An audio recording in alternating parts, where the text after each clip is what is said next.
السلام علیکم ورحمۃ اللہ وبرکاتہ۔ بہت ہی پیارے مسلمان بھائیوں، بہنوں، بیٹیوں، میں غلام مصطفیٰ اللہ اور اللہ کے رسول کا پیغام لے کر پیام اسلام چینل سے آپ سے مخاطب ہوں۔ درس قرآن کے سلسلہ میں آج کا ہمارا سبق سورۃ انفال آیت نمبر 60 پر مشتمل ہے۔ اعوذ باللہ من الشیطان الرجیم، بسم اللہ الرحمن الرحیم۔ وَأَعِدُّوا لَهُم مَّا اسْتَطَعْتُم مِّن قُوَّةٍ وَمِن رِّبَاطِ الْخَيْلِ تُرْهِبُونَ بِهِ عُدُوَّ اللَّهِ وَعَدُوَّكُمْ وَآخَرِينَ مِن دُونِهِمْ لَا تَعْلَمُونَهُمْ اللَّهُ يَعْلَمُهُمْ وَمَا تُنفِقُوا مِن شَيْءٍ فی سبیل اللہ یوفی الیکم وانتم لا تظلمون۔ اللہ رب العالمین اس مقدس لاریب کتاب میں زندگی کے ہر شعبہ کی رہنمائی فرماتے ہیں، اس کا طریقہ بتاتے ہیں، اصول بتاتے ہیں۔ یہاں اللہ رب العالمین جہاد کے طریقے، اصول، تجاویز، اجر و ثواب، تکنیکیں، جنگ استعداد یعنی صلاحیت و اہلیت، سامان حرب کا حصول، جنگی تدابیر،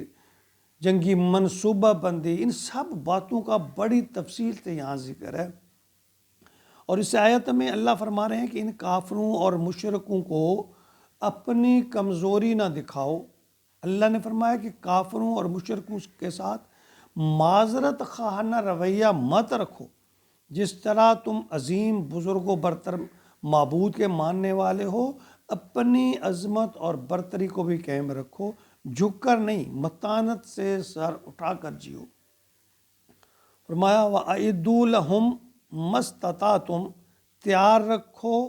مقدور بار، استطاعت کے مطابق، اپنی طاقت کے مطابق، من قوت، اپنی قوت کو، ومن رباط الخیل، بندھے ہوئے گھوڑے یعنی گھوڑوں کے ساتھ، چونکہ اس وقت نبی پاک صلی اللہ علیہ وسلم کے دور میں جو جنگ تھی وہ سب سے بہترین جو اس کے لیے سواری تھی وہ گھوڑا تھا۔ تو اللہ فرماتے ہیں اپنے گھوڑوں کو، اپنی طاقت کو غیر مسلموں کے خلاف تیار رکھو، اپنے وسائل یعنی مسلمان جو ہیں، تم اپنے مسائل یعنی جتنی تم طاقت رکھتے ہو، سامان حرب ہو گیا، صلاحیت، اہلیت، جو تم تیار رکھ سکتے ہو، جو تم میکسیمم کر سکتے ہو، تو وہ تیار رکھو۔ اور پھر اس کے بعد ایک مومن کو چاہیے کہ وہ اللہ پر توکل کرے، یعنی فتح و نصرت یا ناکامی جو ہے اس کے لیے وہ اس کا اللہ پر توکل کرے کہ وہ اللہ کے ہاتھ میں ہے، لیکن خود ہاتھ پہ ہاتھ دھر کے نہ بیٹھ جائے۔ ہر ممکن حد تک جو مادی تکنیکیں ہیں، وہ مادی وسائل ہیں، یا جو دفاعی صلاحیت ہے، یعنی حد الوسع اس کو پورا کرے، اور واضح طور پر اپنی برتری کو دوسروں پر جتلائے، تیار بھی رکھے۔ یہ ہر دور کی بات ہے، اللہ تعالیٰ ہی ہر دور کے لیے یہ حکم ہے کہ مشرکین کے لیے، یہود و نصارہ کے لیے جو اسلام کے دشمن ہیں، ان کے لیے تم ہمیشہ ہوشیار بھی رہو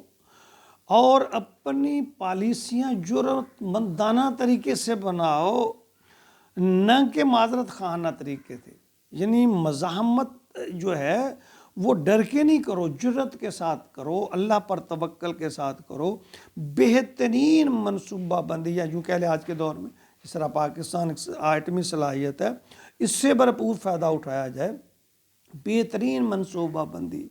اور بہترین سفارتکاری، یعنی جو دوسروں کے ساتھ جو طریقہ کار ہے اس کو اپنا کر اپنی برتری کو برقرار رکھنے کے لیے ہر حربہ استعمال کیا جائے۔ ترہبون بہ عدو اللہ، تم اس سے اللہ کے دشمنوں کو اور اپنے دشمنوں کو ڈراؤ، ترہبون ڈرا کر رکھو، بہی اسے عدو اللہ، اللہ کے دشمنوں کو، وعدوکم اور اپنے دشمنوں کو ڈرا کر رکھو، اپنا روب رکھو، وآخرین من دونہم اور کچھ دوسرے ان کے علاوہ لا تعلمونہم یعنی ان کو دشمنوں کو بھی عام عوام یعنی اپنی دھاک بٹھا کر رکھو، لا تعلمونہم تم انہیں نہیں جانتے، اللہ یعلمہم اللہ انہیں جانتا ہے۔ اللہ کہتے ہیں وہ اور بھی تمہارے دشمن ہیں جنہیں تم جانتے نہیں ہو کہ وہ تمہارے دشمن ہیں، بظاہر شاید وہ تمہارے فیور میں ہوں، ان کو بھی ان کو بھی سب کو اللہ تعالیٰ ڈرا کے رکھے گا۔ ان سے مراد منافقین لے لیں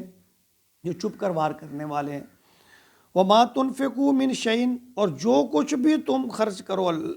فی سبیل اللہ اللہ کی راہ میں، اللہ کی راہ میں جو کچھ بھی تم خرچ کرو گے، یوفا الیکم